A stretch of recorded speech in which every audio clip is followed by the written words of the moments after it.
with a factory worker, Nicholas Higgins, and his daughter Bessie, who is around Margaret's age. The family seems very happy together, despite their meager lot, and even though Bessie is deathly ill.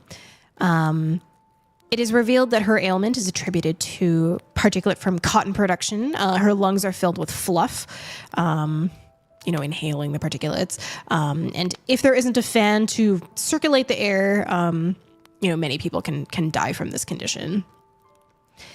So considering that we are seeing the labor conditions are very bad, a strike has happened among the factory workers, and Mr. Higgins is among the union organizers.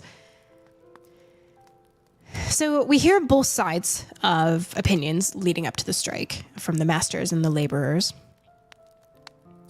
Trade is bad and down as a whole, and factories like Mr. Thornton's may not be able to stay open to employ people at all if the laborers ask them to spend more money. But we can see that the laborers live in awful conditions. People are dying, without proper ventilation. They are sending their children to mills and plants to try to get by rather than the kids being able to go to school. And it is implied that the last strike got violent. So as the strike progresses over a couple weeks, we see the strain of the strife from both sides. Mr. Thornton under pressure to be the chief mediator among the factory masters. And he also is looking at that he has contracts that he has to fill by a certain date. And so he considers shipping in laborers from Ireland to Scab to complete these if the strike isn't resolved. Whereas through Higgins, we see his neighbor, Mr. Boucher, who has 8 children at home, none who are old enough to work in the factory. And not working in the factory, he feels he cannot afford to hold the line, and it's making him feel increasingly desperate. So the grave nature of Mrs. Hale's health is revealed, and the doctor recommends that Mrs. Hale, with her condition, may feel in more comfort if she slept on one of the new waterbeds of fashion. He knows that the Thorntons have one, and Margaret goes to visit to request to borrow one from them, and doesn't note, preoccupied with the impending death of her mother, she doesn't realize that there is unrest in the street.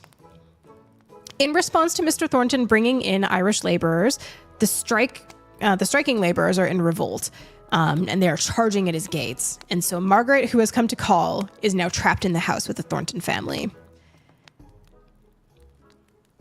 Margaret looks down at the crowd, and she sees familiar faces, people she's seen around town, and she empathizes with them.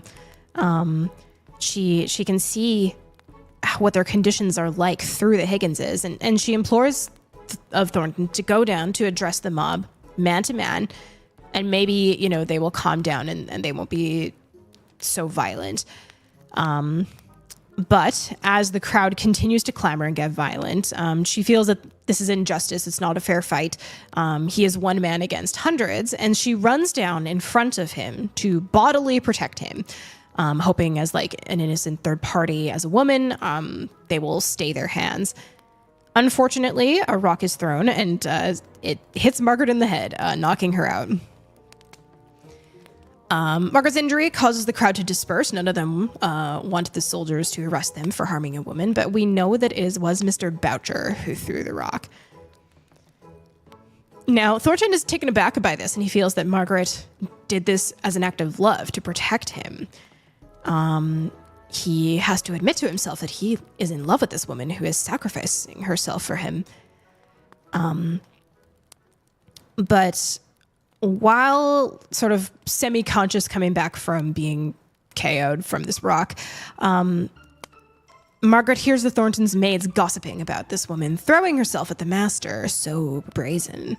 And mortified that this is the perception of what she has done, being an act of affection instead of an act of justice, Margaret rushes away as fast as she can. And the next day, out of obligation, Thornton proposes, and Margaret replies that this idea is disagreeable to her. But they agree to try to be civil for the sake of Mr. Hale. As her health deteriorates, Mrs. Hale frantically asks her daughter, Margaret, for her dying wish to see Frederick one more time. And Margaret acquiesces, knowing that this could put Frederick in mortal peril. Setting foot on English soil, he could be arrested at any moment. But Frederick arrives under cover of darkness to the family's great joy, and he lets them know that he is engaged out in Spain. They sort of get his side of the story about the very, very poor conditions and cruelty that he saw on the boat that led to the mutiny. And so they write to lawyer Henry Lennox with all of the knowledge Frederick has about the conditions of the ship in hopes that his name could be cleared. And the maid of the Hales, Dixon, has a run-in with an old acquaintance, Mr. Leonards, who makes it clear he is hunting down Frederick for the reward offered by bringing him to justice. And even though Mrs. Hale has just died, they make the decision Frederick has to leave Milton right away. So in the evening, Margaret and Frederick sneak out to the train station, but are spotted by Mr. Thornton in passing. And he sort of scowls at them as they go by. But they're also spotted by Leonards, who recognizes Frederick. He kind of thought that if he was in town, he might try and book it this way. And when he lunges at Frederick gives him a shove off the train platform, and the man falls a few feet. But he gets back up, kind of grumbling, which is enough time for Frederick to get on the train to escape. But the next day, Margaret is questioned by the police as to her whereabouts the night before, as someone thought they saw her at the train station, and Leonards ended up dying from an internal complaint, like some internal bleeding or something like that. So she lies about her whereabouts to protect herself and her brother. And Mr. Thornton is asked about this. He's a local magistrate, and he knows that she was there and is lying about it. But he uses his influence to protect her from further investigation. But when Margaret hears this, she is filled with some intense guilt and loathing about what he must think of her. So Margaret is worried about the Higgins family after Bessie's death and finds that Nicholas is emotional. He's drinking too much. He hasn't been able to find work since the factories reopened, considering he was such a prominent figure in the labor relations. And paying him a visit, there is some chaos outside. A body needs to be identified. Mr. Boucher, who was not able to find work after the strike because it was known that he was the one who had thrown rocks and gotten violent, has drowned himself. And so the Hales and the Higgins agree to band together to find help and support for the family of the widow Boucher and her many children, which is a nice distraction for both of the men who are thoroughly miserable after the deaths in their families of like Bessie and Mrs. Hale, respectively. So here we see what Mr. Thornton believes that he saw, which was that Margaret was with a lover and she is hiding it. She is going out covertly. And so he asks his mother, Mrs. Thornton, to give Margaret counsel like woman to woman. But Margaret sort of gets defensive and she reacts angrily and gets offended. We can see that they're too similar in their behaviors, perhaps, so they'll never quite get along. But on Margaret's advice, Higgins ends up asking Thornton for a job, and when he shows sort of tenacity and determination, Thornton agrees to give him a trial to work. Sort of happy ending for him in some cases. As happy as it could possibly be. So, as they've sort of settled Mrs. Hale's affairs, Mr. Hale decides to travel to Oxford to visit some of his friends, including Mr. Bell, the man who initially first recommended Milton and connected Mr. Thornton and Mr. Hale as colleagues. And Mr. Hale dies in his sleep while he is in Oxford. leaving Margaret orphaned and truly alone. So she travels to London to visit her cousin Edith and Aunt Shaw, and Mr. Bell takes her to Helston for a visit to see her old home. Similar to Anne of Green Gables, Margaret realizes it has not stayed the perfect paradise that she remembers. Children have grown up, neighbors have moved away, people have died, and she sort of has a bittersweet goodbye over this. And while chatting to Mr. Bell, it comes out he didn't realize Frederick had come to visit around Mrs. Hale's death, and Margaret pieces together exactly what Mr. Thornton must think of her. Even if she is unlikely to ever cross paths with him again, she kind of wishes she could clear up that misunderstanding, that she wasn't sneaking around with a lover. Now, last week, it is discovered that Mr. Bell was coming to visit in London, and he keeps putting it off. He's not feeling very well. And he also dies very suddenly in his sleep. And it is revealed that Margaret is the heiress. So he has bequeathed all of his property, all of his businesses, everything that he owned is now to Margaret. And Margaret has basically become, we did the conversion last week of the amount of pounds of money that she's worth. And Margaret is now a very, very wealthy woman. And she, despite, losing her parents, not being married, is going to be very self-sufficient. And no matter what happens to her, she will be taken care of now at this stage. And where we are left off last time is Margaret is now returning to Milton to deal with some of her now properties there, and the business that she has to conduct at this juncture. So she's going to be checking up with everybody as a newly wealthy woman heading into chapter 50. But first,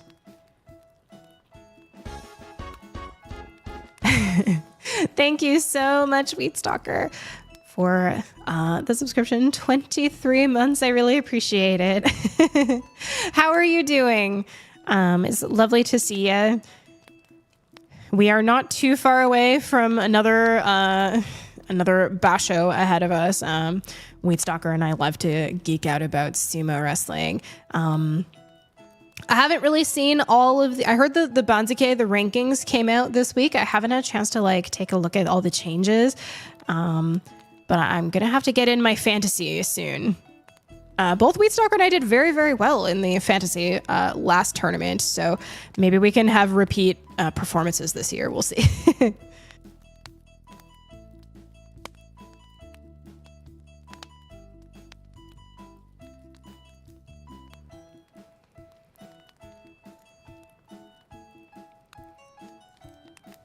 All right.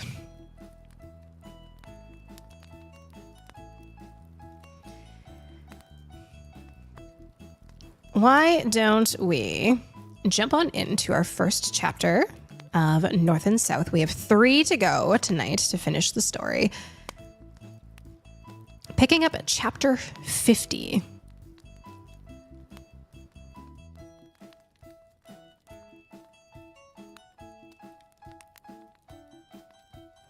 Except we need music that isn't Sims music for North and South.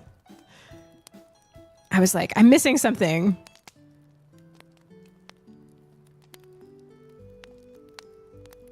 That would do it.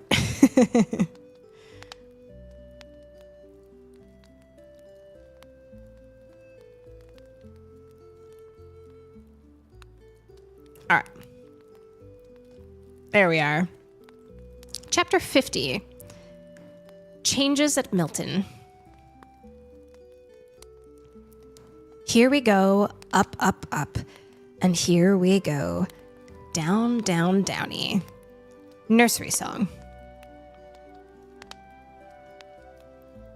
Meanwhile, at Milton, the chimneys smoked, the The ceaseless roar and mighty beat and dazzling whir of machinery struggled and strove perpetually. Sense and purposeless were wood and iron and steam in their endless labors. But the persistence of their monotonous work was rivaled in tireless endurance by the strong crowds, who, with sense and with purpose, were busy and restless in seeking after what? In the streets there were few loiterers, none walking for mere pleasure. Every man's face was set in lines of eagerness or anxiety. News was sought for with fierce avidity, and men jostled each other aside in the mart and the exchange, as they did in life, in the deep selfishness of competition. There was gloom over the town. Few came to buy, and those who did were looked suspiciously by the sellers, for credit was insecure, and the most stable might have their fortunes affected by the sweep in the great neighboring port among the shipping houses. Hitherto there had been no failures in Milton, but from the immense speculations that had come to light in making a bad end in America, and yet nearer home, it was known that some Milton houses of business must suffer so severely that every day men's faces asked, if their tongues did not, "What news? Who is gone? How will it affect me?" And if 2 or 3 spoke together, they dwelt rather on the names of those who were safe than dared to hint at those likely, in their opinion, to go. For idle breath may, at such times, cause the downfall of some who might otherwise weather the storm, and one going down drags many after. "Thornton is safe," say they. "His business is large, extending every year. But such a head as he, so prudent with all his daring." And then one man draws another aside, and walks a little apart, and with head inclined into his neighbor's ear says, "Thornton's business is large, but he has spent his profits in extending it. He has no capital laid by. His machinery is new within these last 2 years, and it has cost him, we won't say what. A word to the wise." But that Mr. Harrison was a croaker, a man who had succeeded to his father's trade-made fortune, which he had feared to lose by altering his mode of business to having any larger scope, yet he grudged every penny made by others doing more daring and far-sighted. But the truth was, Mr. Thornton was hard-pressed. He felt it acutely in his vulnerable point. His pride in the commercial character which he had established for himself. Architect of his own fortunes, he attributed this to no special merit or qualities of his own, but to the power which he believed that commerce gave to every brave, honest, and persevering man to raise himself to a level from which he might see and read the great game of worldly success, and honestly, by such farsightedness, command more power and influence than in any other mode of life. Far away in the east and the west, where his person would never be known, his name was to be regarded and his wishes to be fulfilled, and his word passed like gold. That was the idea of merchant life with which Thornton had started. "Her merchants be like princes," said his mother, reading text aloud as if it were a trumpet call to invite her boy to the struggle. He was but like many others, men, women, and children, alive to distant and dead to near things. He sought to possess the influence of a name in foreign countries and faraway seas, to become the head of a firm that should be known for generations, and it had taken him long, silent years to come even to a glimmering of what he might be now, today, here in his own town, his own factory, among his own people. He and they had led parallel lives, very close, but never touching, till the accident, or so it seemed, of his acquaintance with Higgins. Once brought face to face, man to man, with an individual of the masses around him, and take notice of the character of their master and workman, in the first instance they had begun to recognize that we all of us have one human heart. It was the fine point of the wedge, and until now, when the apprehension of losing his connection with 2 or 3 of the workmen whom he had so lately begun to know as men, of having a plan or two, which was experiments lying very close to his heart, repline if not without trial, gave a new poignancy to the subtle fear that came over him from time to time. Until now, he had never recognized how much and how deep was the interest he had grown of late to feel in his position of manufacturer, simply because it had led him into so much close contact and gave him the opportunity of so much power among a race of people strange, shrewd, and ignorant, but above all, full of character and strong human feeling. He reviewed his position as a Milton manufacturer. The strike a year and a half ago, or more, for it was now untimely wintry weather in a late spring. That strike, when he was young and now he was old, had prevented his completing some of the large orders he had then on hand. He had locked up a good deal of his capital in new and expensive machinery, and he'd also bought cotton largely for fulfillment of these orders taken under contract. That he had not been able to complete them was owing in some degree to the utter want of skill on the part of the Irish hands whom he had imported. Much of their work was damaged and unfit to be sent forth by a house which prided itself on turning out nothing but first-rate articles. For many months, the embarrassment caused by the strike had been an obstacle in Mr. Thornton's way, and often, when his eye fell on Higgins, he could have spoken angrily to him without present cause, just from feeling how serious was the injury that had arisen from his affair in which he was implicated. But when he became conscious of this sudden, quick resentment, he resolved to curb it. It would not satisfy him to avoid Higgins. He must convince himself that he was master over his own anger by being particularly careful to allow Higgins access to him, whether it was the strict rules of business or Mr. Thornton's leisure permitted. And by, he lost all sense of resentment in wonder of how it was, or it could be, that two men like himself and Higgins, living by the same trade, working in their different ways at the same object, could look upon each other's position and duties in so strangely a different way.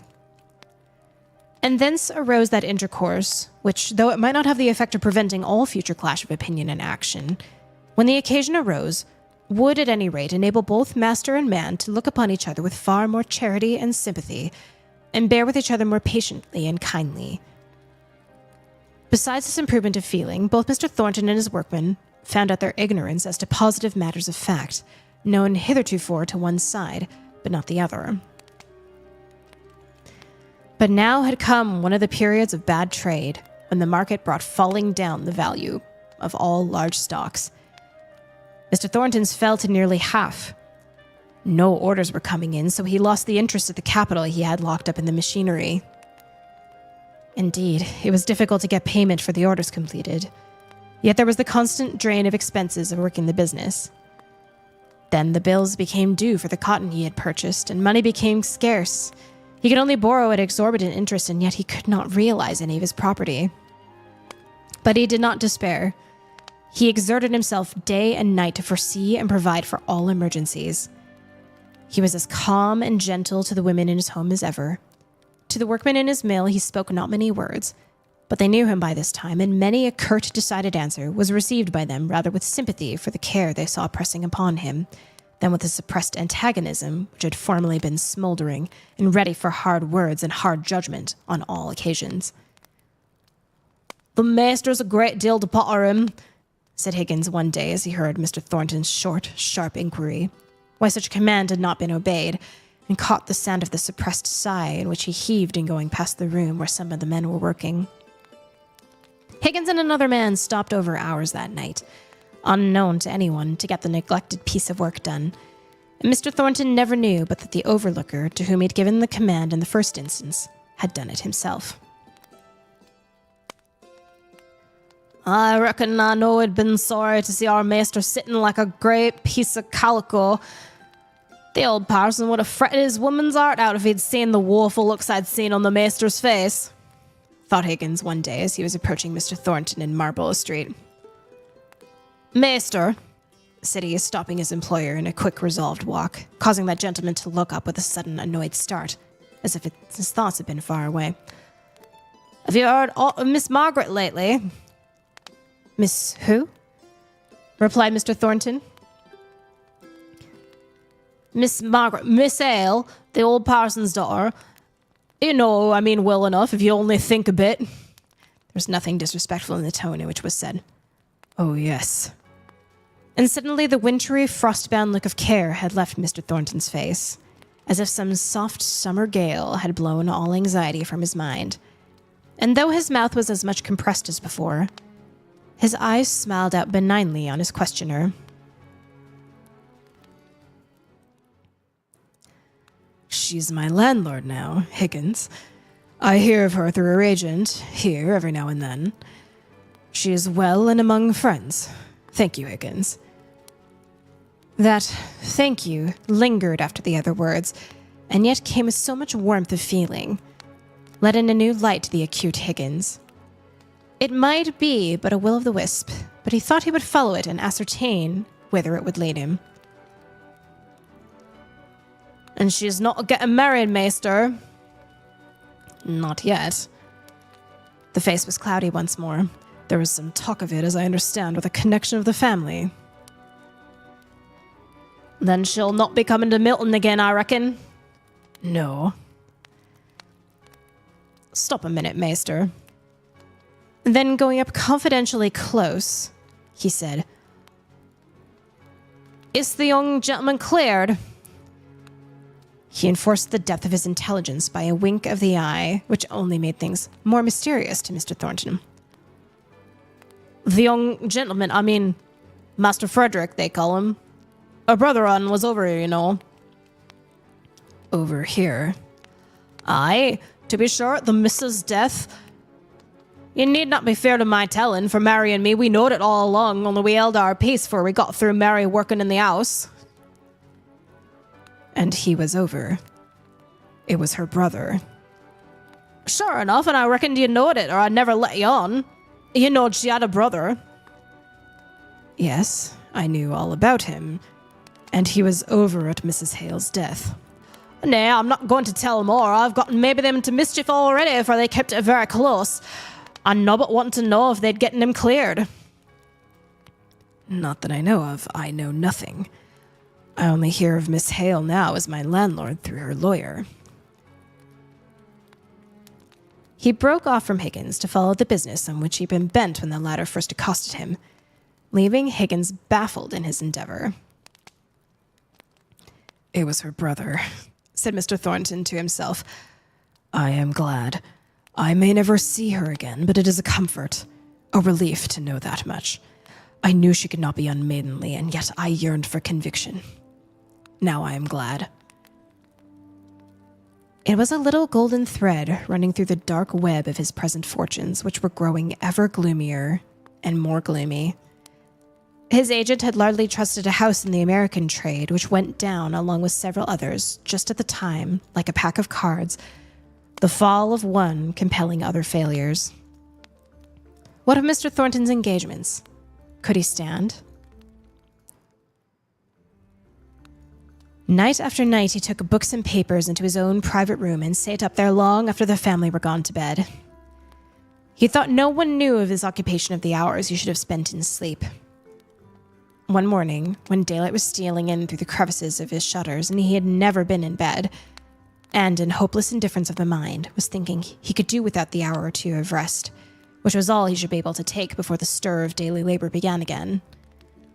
The door of his room opened, and his mother stood there dressed as she had been the day before. She had never laid herself down to slumber any more than he. Their eyes met. Their faces were cold and rigid and wan from long watching. Mother, why are you not in bed? John, said she, do you think I can sleep with an easy mind while you keep yourself awake full of cares? You have not told me what your trouble is, but sore trouble you have had these many days past. Trade is bad. And you dread? I dread nothing, replied he, drawing up